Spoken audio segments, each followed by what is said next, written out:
So, Leicester Tigers 64, Ampthill 14, 5 points, 10 tries, top of the group. You really can't complain, can you? It was a good afternoon of rugby. Might as well get straight into it because there is quite a bit to talk about. Great start really. It was after 4 minutes. Nick Dolly going over for his first try of the afternoon. It was good play by Singer and then finding Dolly in the corner. That was obviously a great way to start. And then again, Singer was involved for the second try. Made a great carry of probably about the 22. Got stopped short just before the line and then Whiteley dotted over. And yeah, 2 tries in the first 10 minutes. And then next try came from Ilioni off the back of a rolling maul. The rolling maul looked really good this afternoon. But yeah, Ilioni getting his 3rd try of the season. And then it just kept coming. And then got the bonus point try. Simmons completing it inside 16 minutes. The fastest ever bonus point try we've scored. Stu Farmer for that stat. Good play from the backs, and then Simmons finished off well in the right-hand corner. And it kind of made the game feel a tiny bit flat after that, because you're like, we knew we'd won with inside the first 20 minutes. You knew that we were going to score quite a few more tries after that.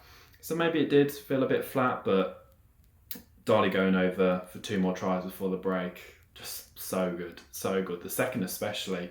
The second one was just a rolling maul, but the third one, it's a brilliant little move off a line out. I think interchange. I'm not sure who took the line out, but interchange with him, and Dolly went over in the corner. And yeah, so Ampthill scored one of their own before the break. It was actually a really good try. Bit of nice move through their backs, and Bracken went under the posts. Half time, 36-7. It's obviously fair few tries. And you kind of always expect with a scoreline that at half time the second half is going to lose intensity a bit, but that first half we played some brilliant rugby.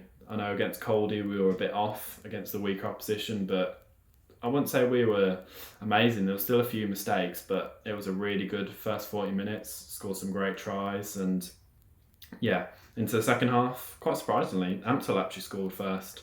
They had a bit of possession inside our 22, and then Nyacho went over under the sticks. Bit of a disappointing, probably the only negative on Nick Dolly's play. He missed the tackle and they went under. But we scored soon after. Hathroll going over from close range after a few scrum penalties. Our scrum was another positive from today. I thought it looked good, even with the substitutes coming on. But I think both in the first half and the second, our scrum looked very solid. And then Vanes went over, literally kind of been on the pitch more than 10 seconds, got a line out in the 5 metres, takes a throw in, second touch the ball, he's scoring over the line. So what introduction from him, good try. And then the pick of the bunch for me, the Porter try. It was a great interchange on the right wing.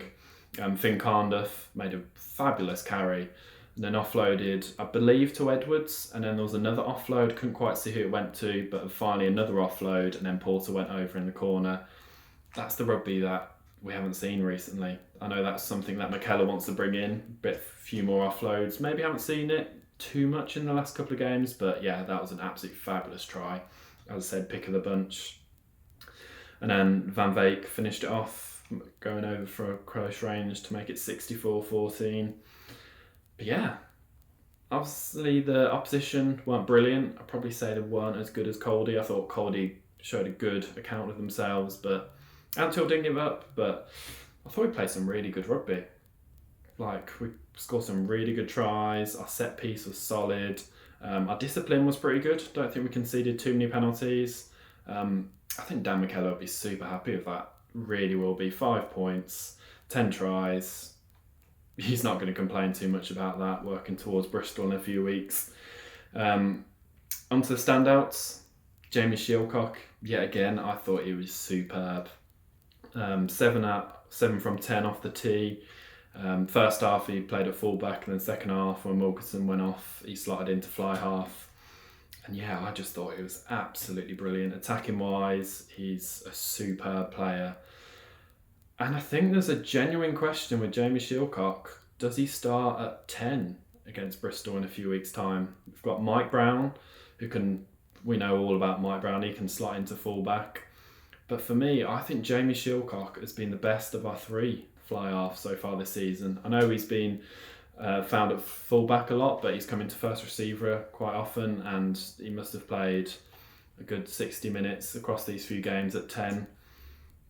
I genuinely think he could be the option for me for that Bristol game. I think he's been absolutely superb. But yeah, we'll see what Dan McKellar goes there in a few weeks' time.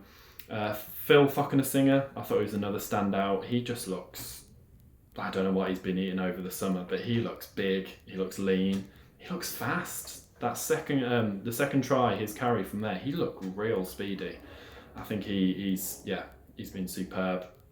Maybe a couple of times could have chose the pass earlier, but hopefully that's something he can work on. But I think he's got a very bright season ahead of him. Lewis Chesham, obviously he didn't start too great. I think fumbled the first two restarts, but after that he was an absolute menace at line out. He was winning line out turnovers for fun and all around the park. Great work rate. I thought he had a brilliant game. Finn Cardiff, as I said, made that brilliant carry for the Porter try. I thought he was everywhere. Another one who, he was absolutely brilliant. Another youngster. Matt Rogerson, obviously playing his debut after missing out last week. I thought he was excellent as well. Looked to be struggling with cramp a bit at the end. But yeah, he had a brilliant game. But player of the match for me, it's got to be Nick Dolly. Captain Dolly. Hat-trick with inside the first 35 minutes. Yeah, just brilliant to see. After all the pain he's been through over the last couple of years, to see him scoring tries is just absolutely brilliant. So good to see. And really good tries as well. It's not just rolling maul tries. He finished 2 of his tries really well. His work rate, his tackling, missed that one. That was the only negative from his game. That one missed tackle for the Niacho try. But I thought he was brilliant. He's getting back to the best that saw him get in that England shirt in that autumn a few years ago. So yeah, absolutely brilliant to see him flying. He's definitely player of the match for me. A few worries. Harry Simmons going off before the end. He looked like he was struggling with maybe an ankle or a foot injury. We all know he's not had a great run of injuries of late, so hopefully that's nothing serious. And the same for Josh Manns. He really did not comfortable at the end. He had to go off probably 5 minutes before the end again. Foot, ankle, he did not look happy. Hopefully that's nothing too serious. But yeah, a solid, good afternoon of rugby. 5 points onto Newcastle next week, which kind of looks like a quarter-final really. Whoever wins that one will probably get that semi-final place in the Premiership Cup. But yeah, really happy with it.